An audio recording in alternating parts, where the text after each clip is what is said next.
Nah, pagi hari ini saya akan membagikan buat setiap kita sesuai dengan tema Rock International Ministry, yaitu The Nazarene. Bukan sebuah kebetulan nama anak saya Nazara, ya, karena memang diambil dari bagian ini. Nah, baik saudara, mari kita lihat sama-sama dari Matius pasal yang kedua, ayat yang ke-23. Saya mengajak kita membaca bersama-sama. 1, 2, 3. Setibanya di sana, ia pun tinggal di sebuah kota yang bernama Nazaret. Hal itu terjadi supaya genaplah firman yang disampaikan oleh nabi-nabi bahwa ia akan disebut orang Nazaret. Saudara, waktu kita melihat ini, pasti ada pertanyaan buat kita. Dari sekian banyak kota yang ada di Israel, kenapa Tuhan memilih Nazaret?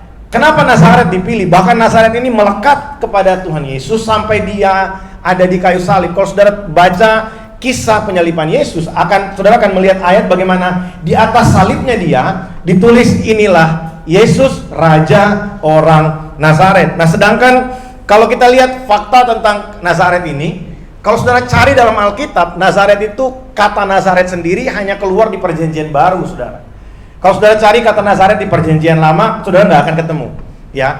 Nah, kata Nazaret itu dalam Perjanjian Baru, dalam bahasa Yunani itu menggunakan, ya, kata Nazaret yang digunakan di situ, ya. Dalam Perjanjian Lama itu adalah Netzer, ya. Itu di Perjanjian Lama. Nanti kita akan lihat ayatnya dalam bahasa Ibrani. Dalam bahasa Inggris menggunakan kata Nazaret, artinya taruk atau cabang, branch, ya, cabang. Jadi Nazaret itu secara hurufiah artinya adalah taruk atau cabang, seperti pohon gitu ya, punya cabang. Nah, ini ada di dalam Yesaya pasal yang ke-11 ayat yang pertama, ya. Coba kita baca sama-sama. 1, 2, 3. Suatu taruk tunas akan keluar dari tanggul Isai, dari pangkalnya akan berbuah. Dari sinilah, dari ayat inilah kata Netzer itu, kata Nazaret itu mulai muncul. Ini mungkin kita bertanya, katanya Nazaret itu tadi di ayat yang kita baca, ya, di Matius pasal yang kedua ayat yang ke-23, seperti yang dinubuatkan oleh nabi-nabi. Nah, kalau kita baca di dalam Alkitab Perjanjian Lama, tidak ada nabi yang berkata bahwa Yesus akan disebut orang Nazaret. Tidak ada. Tapi dari kiasan-kiasan, dari bentuk-bentuk pernyataan yang disampaikan oleh para nabi, yang pagi ini akan kita sama-sama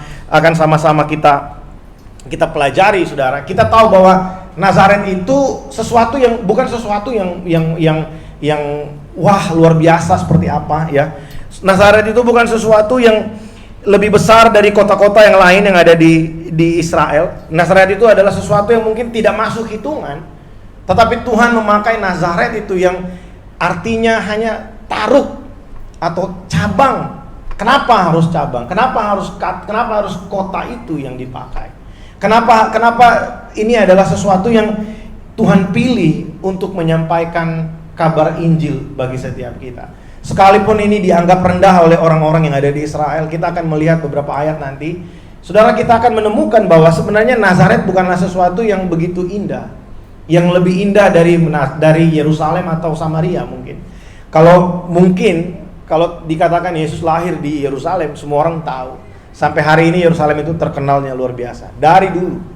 Atau di Samaria, beberapa cerita di dalam Alkitab, baik Perjanjian Lama maupun Perjanjian Baru, kata Samaria, kota Samaria itu sering disebut. Tapi Nazaret, kota yang kecil, yang tidak dianggap oleh orang lain, yang mungkin buat orang Israel sendiri, mengapa harus Nazaret Tuhan pakai untuk menyampaikan kabar Injil bagi setiap kita. Arti dari kata Nazaret itu bukan sesuatu yang spektakuler, tapi Tuhan bisa pakai itu untuk menyampaikan sesuatu yang luar biasa bagi setiap kita. Nah, pagi hari ini saya akan berusaha untuk menyampaikan ini buat saudara sebagai satu pesan Natal bagi setiap kita. Ya, saya berdoa supaya apa yang saya sampaikan pagi hari ini bisa mengubah kehidupan kita. Saudara, sebelum kita masuk ke dua poin sederhana yang akan saya bagikan pagi hari ini, saya rindu, saudara, khususnya buat setiap jemaat Tuhan yang ada di tempat ini. Setiap tahun kita merayakan Natal, Sepertinya kalimat ini saya ulangin di tahun yang lalu, saudara. Setiap tahun kita merayakan Natal. Setiap tahun kita mempersiapkan dekorasi dan lain sebagainya. Setiap tahun kita mempersiapkan rumah kita, makanan yang paling enak mungkin. Kita mulai arrange untuk kita bisa jalan kemana, menikmati Natal.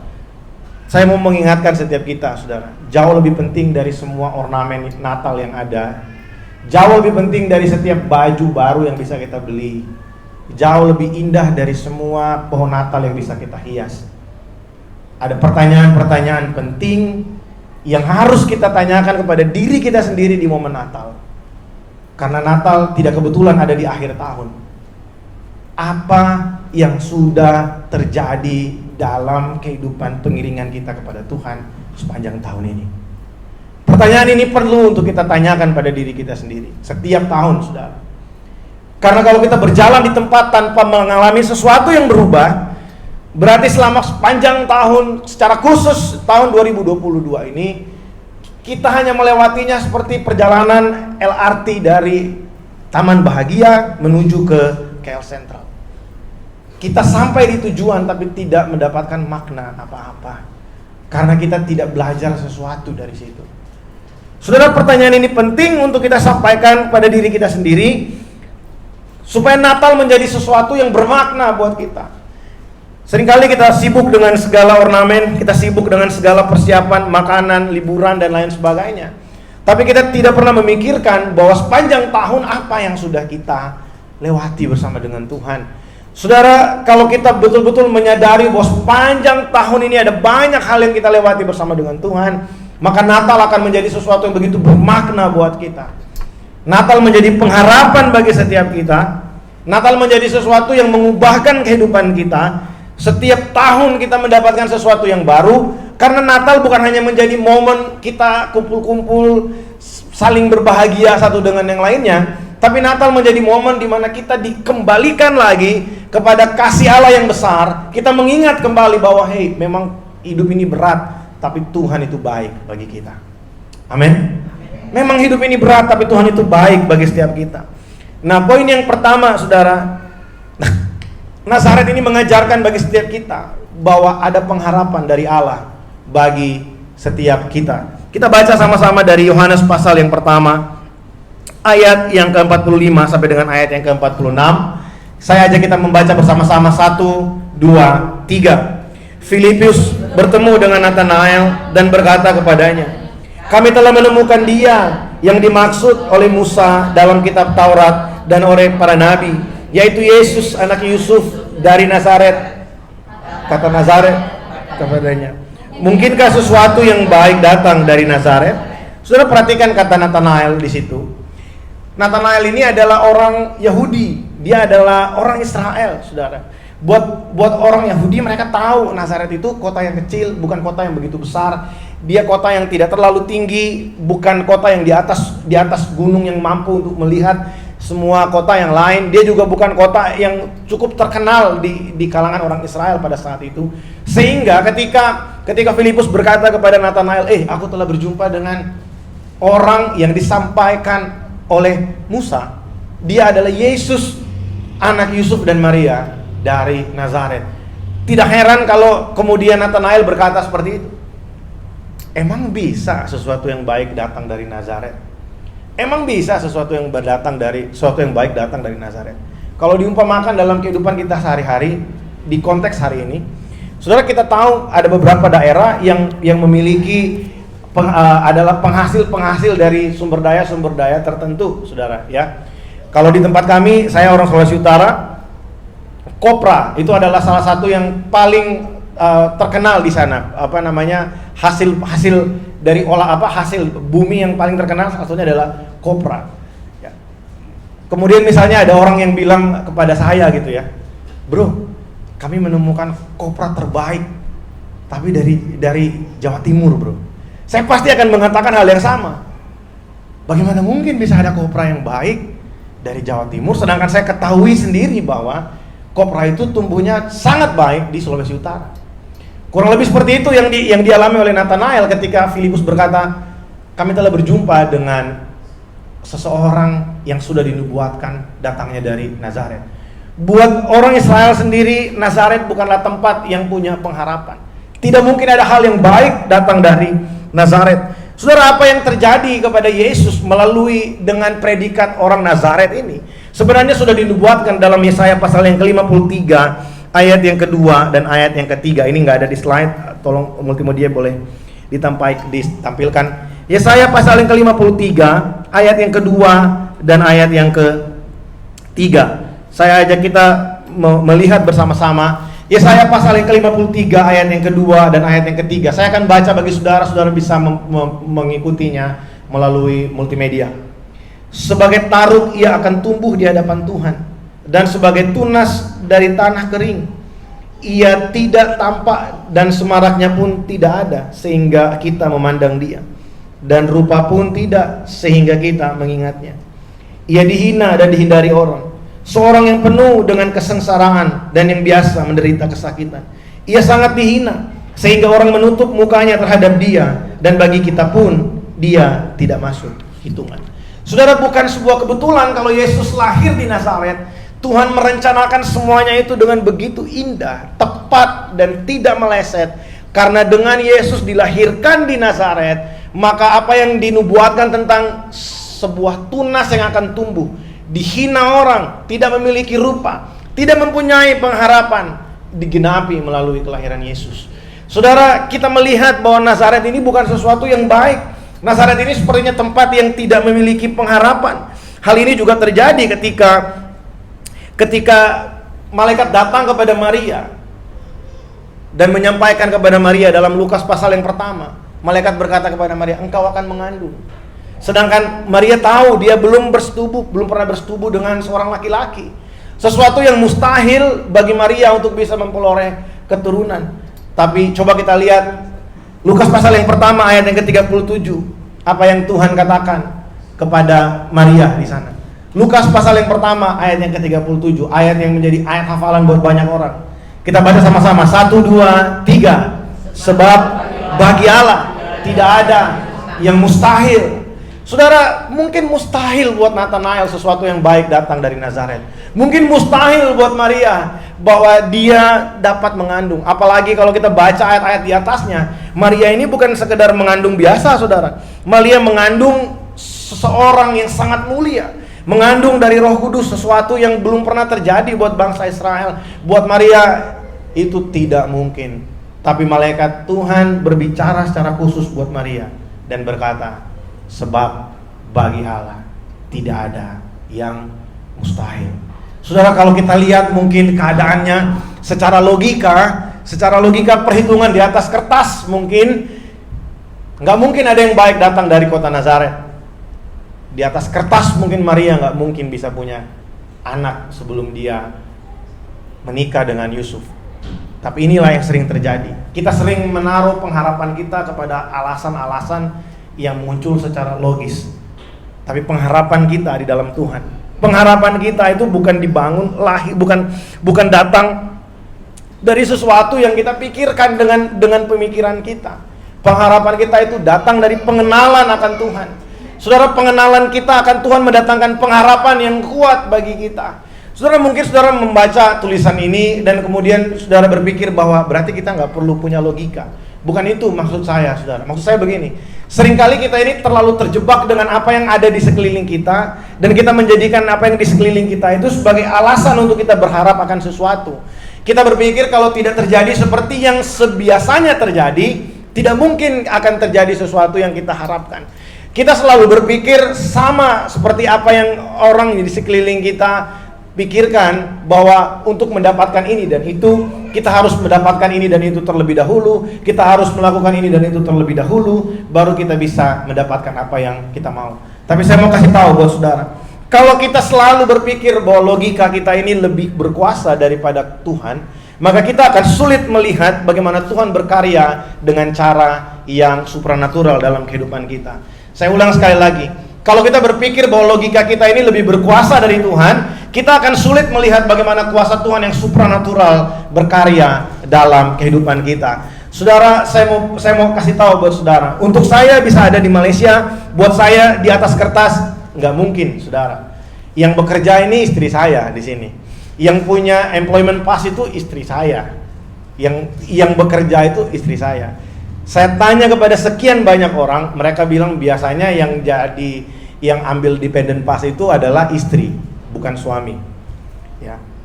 Kami coba apply 3 kali kalau nggak salah, di reject, saudara. Ya. Kemudian istri saya dikatakan dia akan pindah perusahaan, pindah induk perusahaan. Itu sebenarnya buat saya waktu itu ini jawaban doa, ya. Kita nggak akan masuk lagi karena waktu itu saya ada di Batam. Ini kita nggak akan masuk lagi atau gimana? Tapi ternyata, saudara, ketika dipindahkan ke pindah induk perusahaan, ternyata perusahaan yang baru ini lebih besar dari yang sebelumnya, sehingga memungkinkan untuk kami bisa apply dependent pass. Saudara, hal-hal yang buat saya itu sesuatu yang supernatural terjadi karena tidak semuanya orang dapat mengalami hal itu. Tidak semua orang bisa mengalami hal itu. Satu lagi, saudara, tahun 2014 pertama kali saya ke Singapura dari Jakarta. Saudara, kita tahu semua di sini bahwa peraturan internasional paspor itu minimal kalau mau keluar negeri minimal harus 6 bulan ya, sebelum harus tidak boleh dalam masa 6 bulan sebelum paspornya mati, ya. Saudara tahu waktu saya masuk ke Singapura, paspor saya itu akan mati dalam waktu 4 bulan dan 3 minggu. 4 bulan dan 3 minggu. Saya masuk melalui Changi Airport waktu itu, tanpa ada pertanyaan sama sekali, paspor saya dicop. Ketika saya sampai ke rumah misi di mana saya tinggal, hamba Tuhan yang ada di situ itu bertanya-tanya kepada saya, kok kamu bisa masuk ya? Kok mereka bisa cop paspor kamu? Karena paspor kamu ini 4 bulan 3 minggu lagi udah mati. Peraturan internasional itu mengharuskan paspor itu paling enggak 6 bulan baru dia boleh masuk atau pindah ke negara yang lain. Nah, saudara, kami uji. Hamba Tuhan yang ada di tempat kami waktu itu, dia membeli tiket untuk terbang ke Malaysia, pulang pergi menggunakan AirAsia untuk saya dan dia, ya. Akan passing ke sini kemudian masuk kembali ke Malaysia, ke Singapura. Sudah tahu apa yang terjadi? Sampai di Changi Airport saya nggak boleh berangkat karena paspor saya 4 bulan 3 minggu lagi akan mati. Saudara, pertanyaan kemudian muncul dari orang AirAsia, kenapa kamu bisa masuk? Saya tanya dia, kamu tanya sama orang imigrasi kenapa dia cap paspor saya. Saudara, hal-hal yang seperti itu kenapa bisa terjadi? Karena buat saya yang penuh dengan keterbatasan ini, saya tahu bahwa pengharapan kita tidak bisa kita taruh di logika kita. Ada banyak hal yang Tuhan kerjakan dalam hidup kita, itu tidak masuk akal untuk bisa kita alami. Saudara, hal yang paling nyata buat kita sampai hari ini, saudara, kalau kita mau jujur dan mengakui ini di hadapan Tuhan, ada berapa banyak dari kita ketika pandemi berlangsung 2 tahun kita lockdown, ada berapa banyak dari kita yang merasa bahwa masa depan kita suram setelah itu? Saya percaya, saya rasa setiap kita merasakan hal yang sama. Ketika kita nggak bisa terbang dari satu negara ke negara yang lain, jangankan terbang, keluar rumah aja kita mikir berkali-kali. Tapi saudara, hari ini bisa ada di tempat ini, saudara bisa duduk di tempat yang nyaman, ada ikon, saudara bisa menikmati semua ini. Saudara, bukankah ini perlindungan Tuhan buat kita? Bukankah ini adalah kasih karunia Tuhan yang berlimpah bagi kita? Saudara, kalau kita terlalu terbiasa menggunakan logika kita, dan kemudian setiap kali ada kesulitan kita berkata, nggak mungkin, ini nggak bisa. Kita sedang mengatakan kepada iman kita bahwa logikamu itu lebih berkuasa daripada Tuhan. Saudara, saya ketika merenungkan ini, mungkin kita coba menjadi Maria ketika Tuhan berkata kamu akan mengandung sedangkan dia belum bersuami. Mungkin buat Maria itu sesuatu yang sangat sulit untuk dia terima. Mungkin sesuatu yang sangat berat untuk dia terima. Tapi ketika Tuhan berkata kepadanya, sebab bagi Allah tidak ada yang mustahil, Maria tahu bahwa Tuhan bekerja melampaui akal pikiran manusia. Tuhan berkarya melampaui apa yang manusia mampu untuk lakukan. Tuhan melakukan apa yang manusia tidak mampu untuk kerjakan. Tahun depan ini ada banyak hal yang suram yang akan kita lewati. Itu fakta yang harus kita terima. Itu fakta yang harus kita hadapi, saudara. Bukan kita lari dari kenyataan. Kita akan berhadapan dengan 2023 dengan resesi yang begitu berat. Kita bersyukur kalau hari ini kita masih terpelihara. Dan kita bersyukur hari ini kita mendapatkan satu pesan dari Tuhan bahwa Nazaret itu berbicara ada pengharapan dari Allah bagi setiap kita. Amin, saudara. Nazaret berbicara tentang pengharapan dari Allah bagi saya dan saudara. Hari ini kalau mungkin ada hal-hal yang kita lihat secara logika kayaknya nggak masuk akal, secara pemikiran kita di atas kertas sepertinya nggak mungkin. Saudara, mari lihat, pemikiran kita ini terbatas, tapi ada tangan Tuhan yang sanggup melakukan apa yang mustahil bagi manusia. Sebab bagi Allah tidak ada yang mustahil. Amin, saudara. Boleh kasih tepuk tangan sorak-sorai bagi Allah kita. Haleluya. Saudara, bagi Allah tidak ada yang mustahil. Yesus lahir di sana karena Allah ingin menyampaikan bagi kita, sekalipun tempat itu sepertinya orang gak ingat. Yesaya 53 tadi berkata, dia dihina orang, semaraknya tidak ada, untuk diingat pun sepertinya tidak. Tapi Tuhan dapat melakukan hal yang luar biasa dari tempat itu. Yang kedua, saudara, yang kedua, pesan yang ingin Tuhan sampaikan melalui Nazaret buat setiap kita adalah bahwa Allah tidak pernah lupa akan janjinya. Matius pasal yang kedua ayat yang ke-23 tadi, ya, di sana dikatakan bahwa hal itu terjadi supaya genaplah firman yang disampaikan oleh nabi-nabi bahwa ia akan disebut orang Nazaret. Coba kita lihat Matius pasal yang pertama. Matius pasal yang pertama ayat yang ke-1. Ya, Matius pasal yang pertama ayat yang ke-1, di sana dikatakan, inilah silsilah Yesus Kristus, anak Daud, anak Abraham. Saudara, saya pernah sampaikan ini buat kita sepertinya di awal bulan ini, tapi saya ingin mengulangi ini buat saudara. Saudara, waktu Tuhan berkata supaya tergenapilah apa yang sudah dinubuatkan oleh para nabi, kita melihat dalam Matius pasal yang pertama ayat yang pertama, kenapa perjanjian baru dimulai dengan ayat ini? Kenapa perjanjian baru dimulai dengan ayat ini? Kenapa bukan kitab Yohanes yang ada di depan perjanjian baru? Karena kitab Yohanes itu dimulai dengan, pada mulanya adalah firman, firman itu bersama-sama dengan Allah, dan firman itu adalah Allah. Tapi para bapak gereja, waktu mereka menetapkan kanonisasi, mereka meletakkan Matius pasal yang pertama, ayat yang pertama di awal dari perjanjian baru. Kenapa? Bukan sebuah kebetulan, bukan karena kitab Matius huruf pertamanya M, Yohanes itu Y, jadi dia ada di belakang. Bukan karena itu, saudara. Tapi karena ini. Karena mereka memahami bahwa kelahiran Kristus adalah penggenapan dari janji Allah. Atau mereka memahami bahwa Allah itu gak pernah lupa terhadap janjinya. Saudara, Tuhan pernah berjanji kepada Abraham. Apa yang Tuhan janji? Tuhan janji sama Abraham, Abraham, engkau akan memiliki keturunan yang sangat banyak, dan dari keturunanmu lah semua bangsa di muka bumi akan mendapat berkat. Saudara, kita lihat keturunan Abraham. Ada Ishak, ada Yakub, ada Yusuf dan saudara-saudaranya. Kita tahu 3 orang keturunan Abraham ini, 3 keturunan ini diberkatinya luar biasa, saudara, ya. Ishak itu menabur di tanah kering, tapi mengalami penuaian yang luar biasa.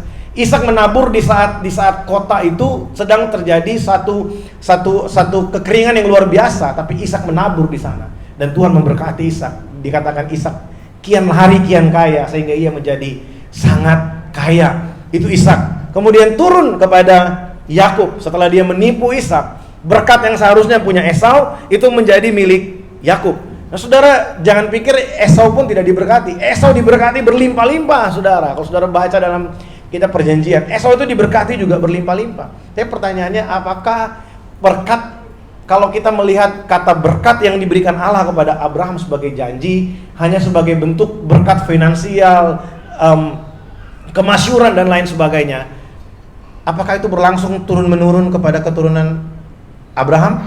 Tentu tidak, saudara. Berhenti sampai di keturunan Yusuf. Setelah itu kita tahu apa yang terjadi. Bagaimana keturunan itu jatuh melakukan dosa. Mereka kawin campur dengan orang Kanaan. Padahal Tuhan tidak mau hal itu terjadi, saudara. Berkat yang Tuhan maksudkan itu adalah berkat yang terbesar buat Abraham dan buat seluruh dunia, yaitu keselamatan.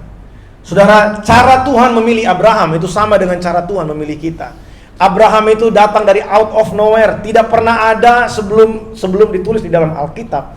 Hanya dikatakan Abraham itu orang Ur Kasdim. Apa orang Ur Kasdim?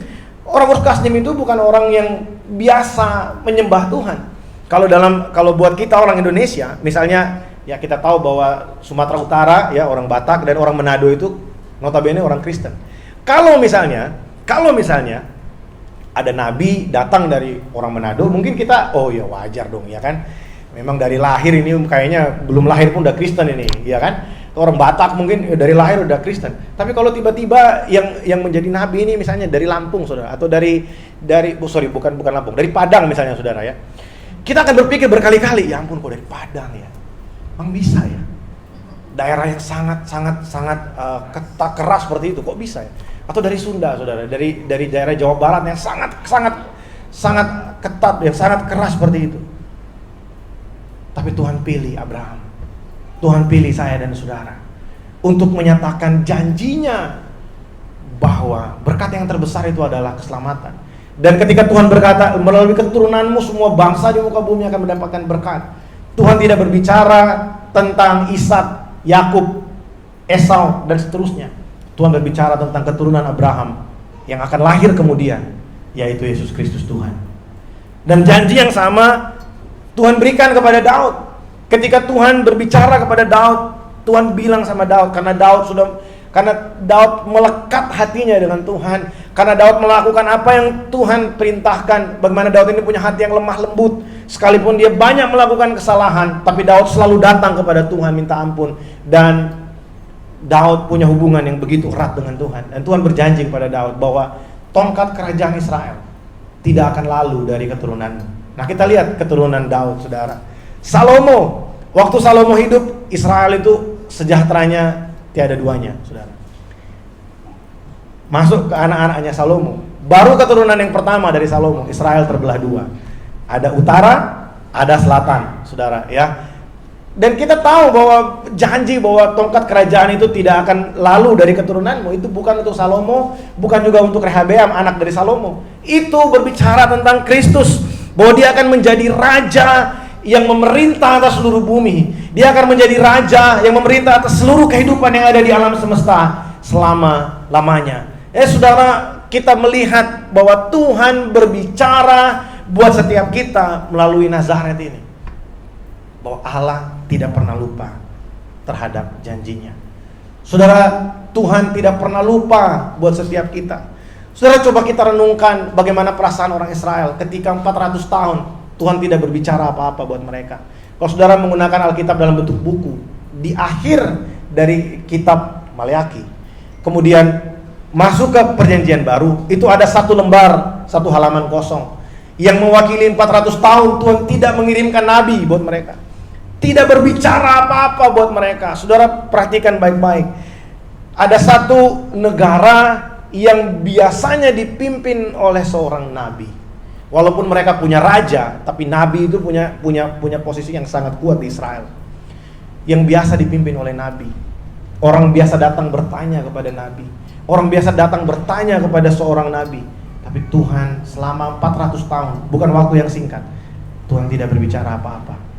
Saudara, buat mereka pada saat itu, sepertinya Tuhan lupa sama kami.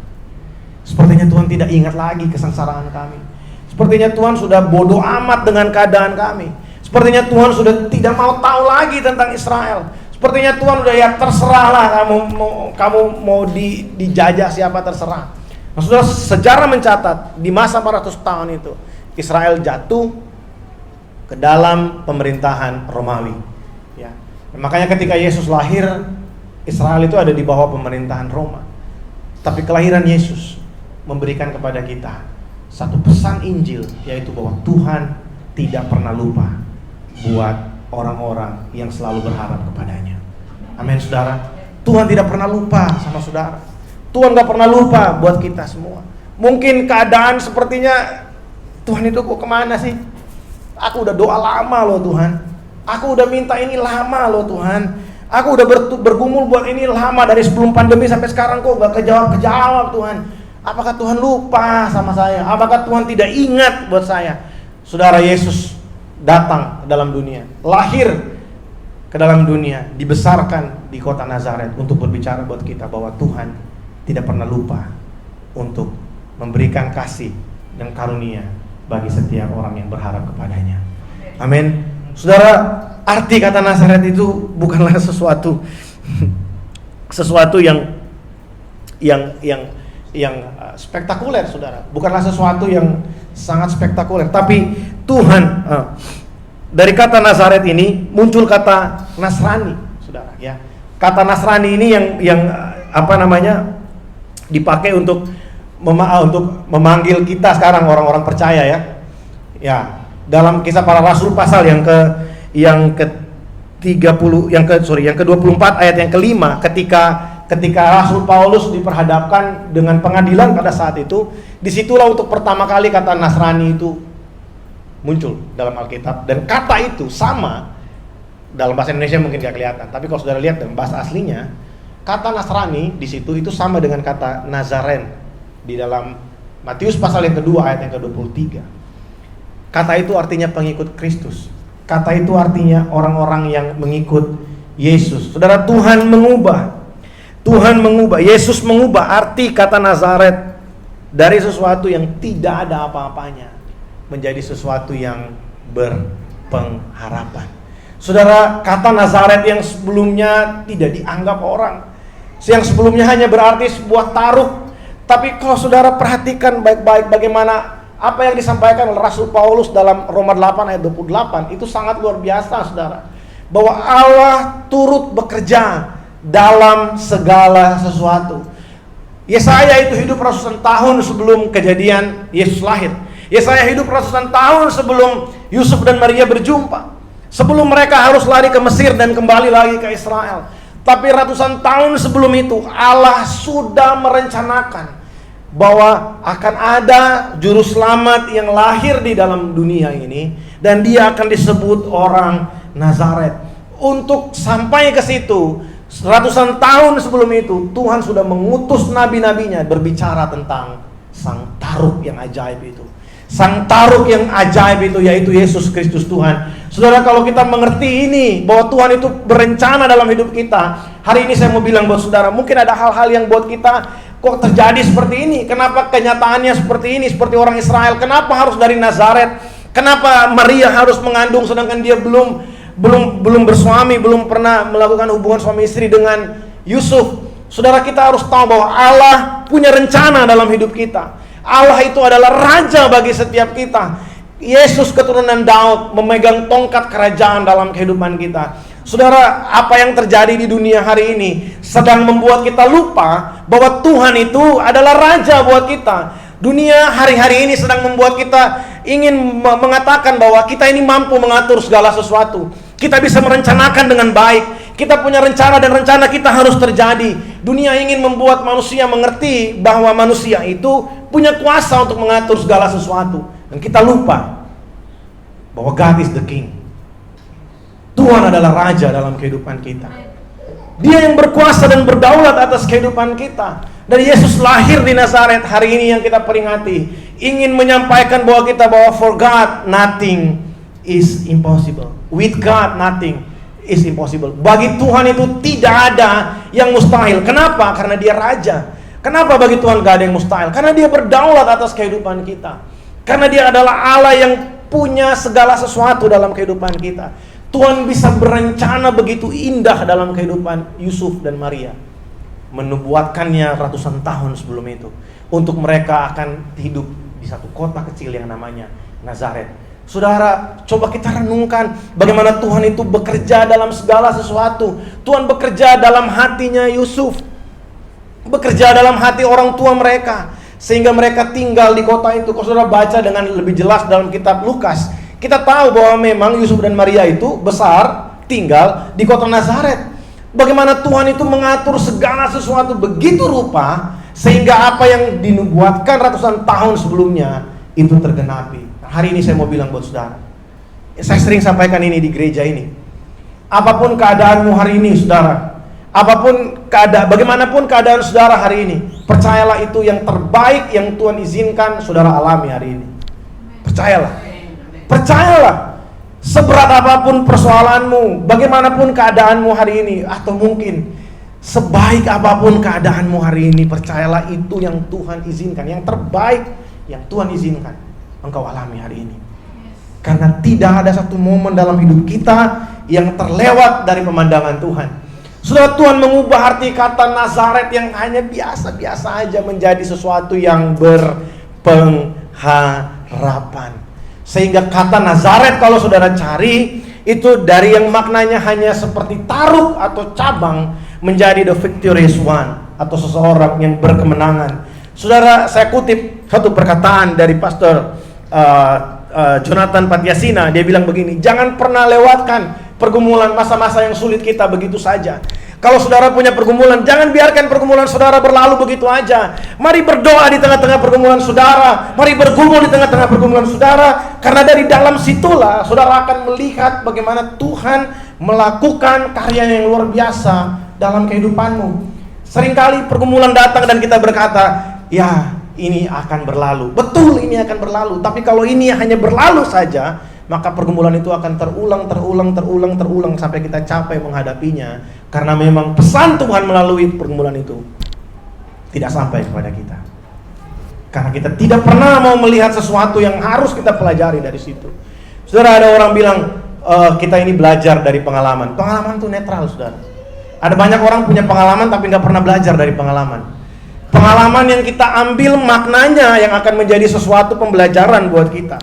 Kalau kita udah tahu ada sesuatu yang licin, kemudian kita terus-terusan lewat di situ dan kita terus-terusan jatuh di situ, itu kita nggak pernah belajar dari pengalaman. Mungkin ilustrasinya sederhana sekali, tapi kita sering melakukannya. Kita suka sekali melakukan itu karena kita nggak sadar. Tapi kalau kita lewat di sesuatu tempat yang licin, kemudian kita tahu, wah ini licin nih, nggak bisa kita lewat sini. Gimana caranya? Kita mulai bikin sesuatu supaya kita nggak lewat situ. Kita belajar, oh lain kali saya harus lebih hati-hati, saya harus lebih teliti. Nah, saudara, Tuhan punya rencana dalam kehidupan kita. Di tengah-tengah kesengsaraan kita, Tuhan datang dan berbicara buat kita hari ini. The Nazarene, orang Nazaret. Saya dan saudara adalah orang Nazaret. Kita semua di tempat ini adalah orang Nasrani, orang-orang yang mengikut Kristus Yesus Tuhan sebagai Raja dalam kehidupan kita. Dan jangan pernah malu menyandang nama itu. Waktu nama itu dipasang di atas salib Yesus, inilah Yesus, Raja orang Nazaret. Saudara, Tuhan ingin berbicara buat kita bahwa inilah Yesus, Raja daripada orang-orang yang berpengharapan, Raja daripada orang-orang yang berkemenangan. Dan itu adalah saya dan saudara. Amin. Kita kasih tepuk tangan sorak-sorai bagi Allah kita. Saudara, mari kita lihat ayat yang terakhir. Multimedia boleh tolong saya. Dari Yohanes pasal yang pertama ayat yang ke-11 sampai dengan ayat yang ke-13. Saya undang Novelty untuk boleh bantu, Pastor Novelty untuk bantu di depan. Yohanes pasal yang ke-1 pertama ayat yang ke-11 sampai dengan ayat yang ke-13. Saya mengajak kita membaca bersama-sama. Yohanes pasal yang pertama ayat yang ke-11 sampai dengan ayat yang ke-13. 1, 2, 3. Ia datang kepada milik kepunyaannya, tetapi orang-orang kepunyaannya itu tidak menerimanya. Tetapi semua orang yang menerimanya diberinya kuasa supaya menjadi anak-anak Allah, yaitu mereka yang percaya dalam namanya. Orang-orang yang diperanakkan bukan dari darah atau dari daging, bukan secara jasmani oleh keinginan seorang laki-laki, melainkan dari Allah. Boleh ulang ayat yang ke-12? Ayat yang ke-12. Ya, saya ajak kita baca dengan bersuara, saudara ya. 1, 2, 3. Tetapi semua orang yang menerimanya diberinya kuasa supaya menjadi anak-anak Allah, yaitu mereka yang percaya dalam namanya. Saudara perhatikan ayat yang ke-11, boleh ditampilkan. Ayat yang ke-11 dikatakan begini, dia datang kepada miliknya sendiri. Yesus datang kepada miliknya sendiri. Kepada miliknya sendiri itu siapa? Satu dunia ini adalah milik kepunyaannya. Seluruh dunia ini adalah milik kepunyaan Tuhan. Seluruh dunia, seluruh alam semesta ini kepunyaan Tuhan. Firman Tuhan berkata bahwa bumi tumpuan kakiku, langit adalah takhtaku. Kalau dibayangkan Tuhan duduk di langit, kakinya ada di bumi. Ya, kaki Tuhan itu kayak Tuhan taruh di sini, ya, seperti ini misalnya, di bumi Tuhan taruh kakinya ini. Bumi itu cuma tempat tumpuan kakinya Tuhan, saudara. Dia pemilik segala sesuatu, tapi Alkitab jelas berkata, wah, tidak semua miliknya menerima dia. Ada banyak orang hebat di luar sana. Ada banyak orang yang lebih jago dari kita di luar sana. Ada banyak orang yang mungkin kelihatan lebih mapan dari kita di luar sana. dan tidak menjadikan dia sebagai raja dalam kehidupan mereka. Tapi ada kabar baik buat saya dan saudara. Ayat yang ke-12 bilang, tetapi semua orang yang menerimanya, orang-orang yang percaya kepadanya, diberikan kuasa. Kuasa yang diberikan Allah buat kita bukan untuk memamerkan kemampuan kita, bukan untuk sombong kepada orang lain. Kuasa yang Tuhan berikan kepada kita bukan untuk kita gunakan untuk hal-hal yang tidak berguna. Saudara lihat apa yang Tuhan katakan ayat yang ke-12. Semua orang yang menerimanya diberinya kuasa, bukan hanya menjadi sahabat, bukan menjadi hamba, tapi menjadi anak.